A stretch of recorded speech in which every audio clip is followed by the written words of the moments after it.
삼양식에 대해서 분석과 해설을 하도록 하겠습니다. 다그치면서 내가 뭘 잘못했다고 그래, 이와 같은 것은 강력한 저항으로서 방패에 해당이 되겠습니다. 이와 같은 말은 말 한마디가 이것을 잘못하게 되면은 마이너스 1000냥이 되고, 이것을 잘 활용하면은 말 한마디가 1000냥이 되게 할 수 있는 그런 지혜를 소개하도록 하겠습니다. 앞서 배웠던 이 방패 심리 도식은 매우 여러 가지가 있겠습니다. 핵심 신념은 나로서는 받아들일 수 없다입니다. 회피, 도피, 합리화, 변명, 수많은 방식으로 방어한다라고 소개한 바 있습니다. 삼양식 다그치면서 내가 뭘 잘못했다고 그래? 이렇게 하는 것을 예제로 취급해 봤습니다. 다그치면서 내가 뭘 잘못했다고 그래? 는 대체적으로 방어하는 대화 양식이 되겠습니다. 조금 전에 소개한 바와 같이 방어의 핵심 신념은 나는 받아들일 수 없다입니다. 거부하겠다는 신념이 강할수록 마음의 문을 굳게 닫겠죠. 방어 심리 틀은 강한 방어, 강한 방어는 공격에 해당이 됩니다. 아니면 소극 방어로 공방 반응을 하게 됩니다. 자, 공방 시뮬레이션을 합니다. 자, 대화를 이렇게 정신없이, 자, 공방 반응은 세 가지입니다. 공격 아니면 방어입니다. 공격 방어를 실패하면은 굴복 반응이라고 했습니다. 반격 반응은 공격 반응으로서 받아치기나 맞서기가 주로입니다. 공방인 A가 공방인 B에게 다그치면서 내가 뭘 잘못했다고 그래? 이렇게 하게 되면 공방인 B는 공방인 A에게 어떻게 나온다? 반격을, 네가 뭘 잘못한지도 모르네? 반격을 합니다. 또 받아치기의 반격도 생각해 볼 수가 있죠. 자기 반성이라고는 1도 없네? 받아치기를, 또 상처를 입히기 위해서 받아치기를 할 수도 있겠습니다. 주제에 꼴값 떠네, 이런 식의 방어를 하게 되면 관계는 어떻게 될까요? 강력한 저항, 방어가 되죠. 이와 같은 식으로 대화를 하게 되면 또 상대방도 강한 반발을 일으키게 되겠습니다. 이렇게 되면은 그 대화는 공방으로 이어지게 되어 있고 관계는 깨어지게 되어 있다라는 것입니다. 반격 당하는 사람의 심정은 매우 힘들다고 봐야죠. 그러면 반격 당하는 사람은 여기서는 A가 되겠습니다. 이 대화에서 A의 심정은 어떨 것인가? 강하게 반격을 하니까 A로서는 저항이 심하네, 이런 마음이 들겠죠. 그러니까 한마디 합니다. 꽉 막혔구나, 이렇게 반응할 수가 있겠죠. 또 A는 속마음으로 자기 성찰이 없구나, 이런 마음이 들면 또 입을 닫아놓지 못하고 열겠죠. 부디 반성 좀 해라, 이렇게 할 수가 있겠죠. 또 A의 마음이 속으로 돌았나 이 생각이 들면 또 어떤 말을 하겠습니까? 막 나가는구나, 이렇게 반격할 수가 있겠습니다. 이렇게 해서 반격을 하게 되면 관계는 어떻게 될까요? 관계는 급속히 위험해지고 깨질 위기로 갑니다. 우리가 이 반격 반응 하나만 안 해도 관계는 급속하게 깨질 일은 없겠습니다. 근데 사람이 이렇게 감정이 많이 실려 있고 화가 많이 나면 반격을 굉장히 나도 모르게 상대방도 반격하게 되죠. 우리가 그런 대화 중에 가장 관계를 파괴하는 대화가 되겠습니다. 근데 회피 반응은 반격하는 것보다 조금 힘이 약했을 때, 말하자면 좀 화가 덜 났을 때는 반격 반응 대신에 회피 반응을 하죠. 회피 반응은 방어 반응에 해당이 되고 여러 가지 방어 반응을 한다라고 소개한 바 있습니다. 자, 여기서는 회피를 어떻게 했나 봅시다. 내가 뭘 잘못했다고 그래? 이렇게 하니까 반격을 합니다. 회피를 합니다. 글쎄다, 회피죠. 나도 모르지, 이런 방어를 하고, 귀찮아, 이런 방어를 하게 되면 관계는 점점 멀어지게 되겠습니다. 자, 회피 당하는 사람의 심정도 만만치 않겠죠. 여기서는 A가 회피를 당하고 있는데 A의 심정을 한번 살펴보기로 합니다. A의 속마음으로 피하고 있네, 이런 마음이 들 수가 있고요.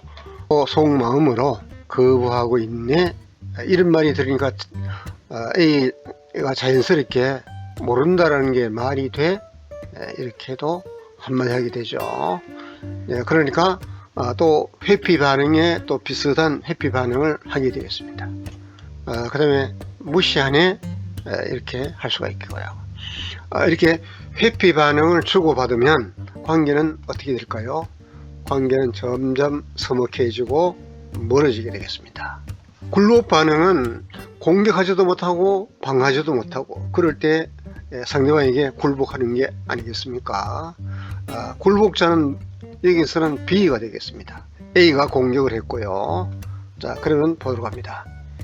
A가 내가 뭘 잘못했다고 그래, 이렇게 하니까 B가 기가 죽어가지고 뭘 잘못했는지 몰라서 어벙벙하게 아무 말도 하지 않습니다. 또 뭐 말해봤자 또 상대방이 또 한마디 할 것 같으니까 아무 말도 안 하게 됐고요. 속으로 도통 모르겠어, 이렇게 되면 뭐 아무런 반응을 하지 못하겠죠. 여기에 굴복 반응은 한마디도 못하는 게 특징입니다. 또 굴복 반응은 이거 외에도 또 다른 반응을 얼마든지 할 수 있겠죠. 이런 굴복 반응을 하게 되면 관계는 사라집니다. 소원해진다라는 거죠. 굴복자의 심정은 어떨까요? 굴복자의 심정은 뭐가 뭔지 모르겠다, 멍해진 거죠. 말하면 책 잡히지, 그래서 말 안 하는 겁니다. 그 다음에 멍해, 뭐 놀라서 그렇다고 봐야 되겠죠. 자, 이런 굴복 반응을 하게 되면 관계는 냉담해지고 B는 관계를 A에 대해서 포기하게 됩니다. 자, 내가 뭘 잘못했다고 그래, 이와 같은 것은 하나의 인식에서 나온 게 아니겠습니까? 공방이는 이런 인식을 할 때 수존이는 똑같은 상황을 이렇게 인식 안 한다라는 것입니다. 그러면 수존이는 과연 어떻게 인식했을까요? 나도 잘못할 수 있지, 이렇게 어렵게 인식합니다. 내 잘못을 보기 힘들지, 이런 좀 유보적인 태도를 가지고 인식을 합니다. 잘못이 있으면 고치는 게 좋아. 그러니까 공방이의 인식과 수준이의 인식은 똑같은 상황인데도 매우 다르게 인식합니다. 그러니까 공방이 인식대로 하게 되면 공방이의 언행을 하게 되어 있고, 수존이의 인식로 인식하게 되면 수존이는 관계가 이런 식으로 인식하기 때문에 연결, 친밀, 신뢰가 오십니다. 그래서 대화를 잘하려고 그러면 그 인식 틀, 심리 틀, 성격 기본이 바뀌어야 됩니다. 그래서 앞서 설명, 수존 반응은 공격, 방어 반응이 없는 것이 특징이라고 그랬죠. 어떤 경우에도 방어하지 않고 공격하지 않습니다.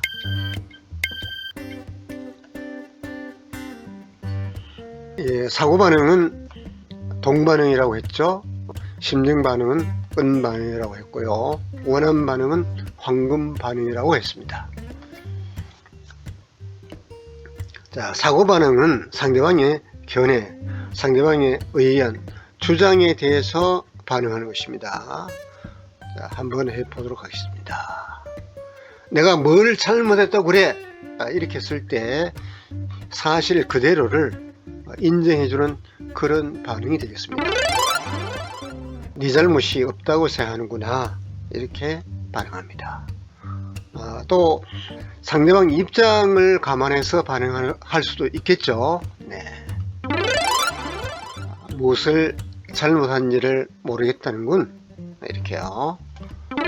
또 상대방의 견해에 쫓아 반응해도 되겠죠. 잘못하지 않았다고 보는구나.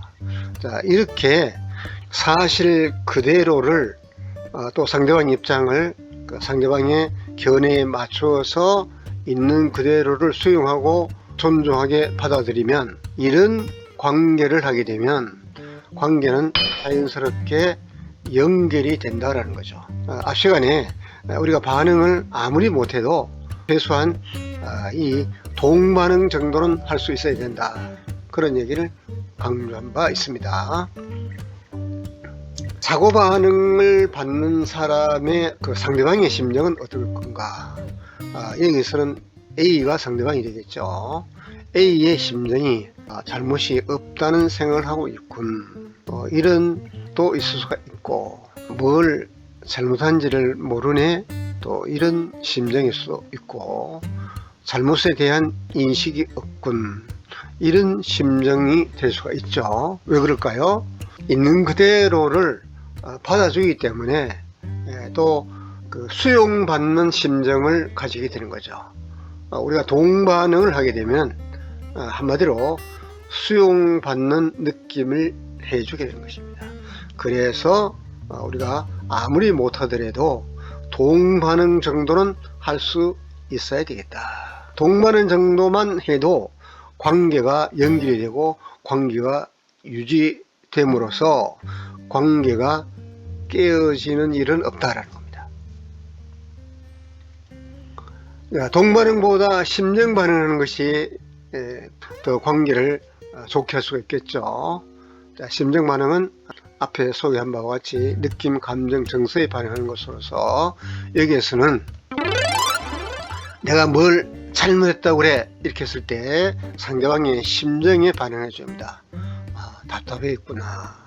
또 상대방의 정서에 반응을 해주죠. 기분이 언짢았겠군. 또 느낌에 반응해 줄 수 있겠습니다. 짜증스럽겠다. 이렇게 수준이는 심정으로 반응합니다. 이렇게 반응하면 관계가 점점 친밀하게 됩니다. 심정 반응을 받는 그 느낌은 어떨까요? 한마디로 공감받는 느낌을 받게 되겠죠. 그나마 심정을 받아주네, 이런 느낌 들고, 그래도 기분을 알아주네, 또 이런 느낌이 들 수도 있고, 불쾌한 내 마음을 느끼고는 있네, 이런 느낌을 받을 수 있기 때문에 관계가 점점 친밀해집니다. 심정 반응의 특징은 관계가 점점 친밀해진다는 거죠. 자기 심정에 대해서 반응해 주기 때문에 그렇습니다. 이는 심정 반응은 심정 대화, 공감 대화라고 할 수가 있겠습니다. 자, 황금 반응은 원함, 욕구, 수용과 존중이 최대가 되도록 반응한다라고 앞서 소개했습니다.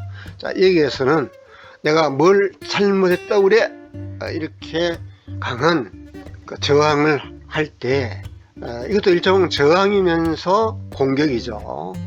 그러니까 우리가 공격과 방어는 엄밀히 말해서 이것이 구분은 되지만 분리는 되지 않습니다. 무슨 말이냐? 공격 속에 방어 있고 방어 속에 공격이 있다라는 것입니다. 강력한 방어는 공격이 되겠죠. 그런 정도로 하겠습니다. 자, 여기서는 어떻게 반응하냐? 너를 밀어붙이는 것 같아 내가 미안하다, 이렇게 반응할 수가 있고, 또 이렇게도 할 수가 있겠죠. 문책할 마음은 없다. 또 상대방의 바람을 감안을 해서 잘못이 없는 것으로 알게. 자, 이렇게 하면은 관계가 점점 신뢰로워지죠. 왜냐면 그 상대방이 원하는 곳에 반응해 주기 때문에, 우리가 말과 행동을 하는 데는 원함이 있지 않습니까? 그 원함에 맞춰주는 것이 상대방에게는 가장 좋은 반응이 되는 거죠. 그래서 황금 반응이다, 이렇게 이름을 붙인 겁니다. 자, 원함 반응을 받은 사람의 그 심정은 어떨까요? 내가 원함 반응을 받았다고 한번 생각을 해보면 좋겠네요. 자, 여기서는 그 A의 심정이 되어 있습니다. 자, 미안해하니 다행이다. 이런 심정이 들 것 같고요. 시달리지 않을 것 같아 마음이 놓인다. 이렇게 잘못이 없는 것으로 알아주니 다행이다. 자, 이런 심정이 들기 때문에 관계는 점점 신뢰로워집니다. 자, 이제 정리해 보도록 하겠습니다. 삼양식에 대해서 정리를 하도록 하겠습니다. 다그치면서 내가 뭘 잘못했다고 그래, 이렇게 했을 때 이 사실을 그대로 인정하는 겁니다. 너 잘못이 없다고 생각하는구나. 그 상대방의 심정에 반응하는 것입니다. 답답하겠구나. 상대방의 원함에 반응합니다. 너를 밀어붙인 것 같아 내가 미안하다. 이렇게 했습니다. 자, 이렇게 동반응은 그 사실 자체를 수용했고, 심정은 또 사실을 인정하고 거기다가 공감을 했고, 원함은 그 사실을 인정하고 공감하고 상대방의 욕구에 반응했기 때문에 당연히 상대방에게는 가장 좋은 반응이 원함 반응, 황금 반응이 되겠습니다. 이제 앞 시간에도 황금 반응을 더욱 황금 반응 되게 하는 것은 하나만 할 것이 아니라 한 2개 정도 이렇게 섞어서 하는 것이 좋겠습니다. 동반응과 황금 반응을 섞어서 한번 해보도록 합니다. 너 잘못이 없다고 생각하는구나. 너를 밀어붙인 것 같아 미안하다. 이번에는 반응과 황금 반응을 섞어서 해보겠습니다. 답답했구나. 너를 밀어붙인 것 같아서 내가 미안하다. 이렇게 반응하면 상대방에게 더욱 존중과 수용이 높아지겠죠. 우리가 이런 반응을 할 수가 있어야 되겠습니다. 내가 뭘 잘못했다고 그래, 이랬을 때 편안하게 너를 밀어붙인 것 같아 내가 미안하다. 자, 이와 같이 하려고 그러면 그만큼 내공이 쌓여야 되겠죠. 우리가 연습하면 충분히 가능합니다.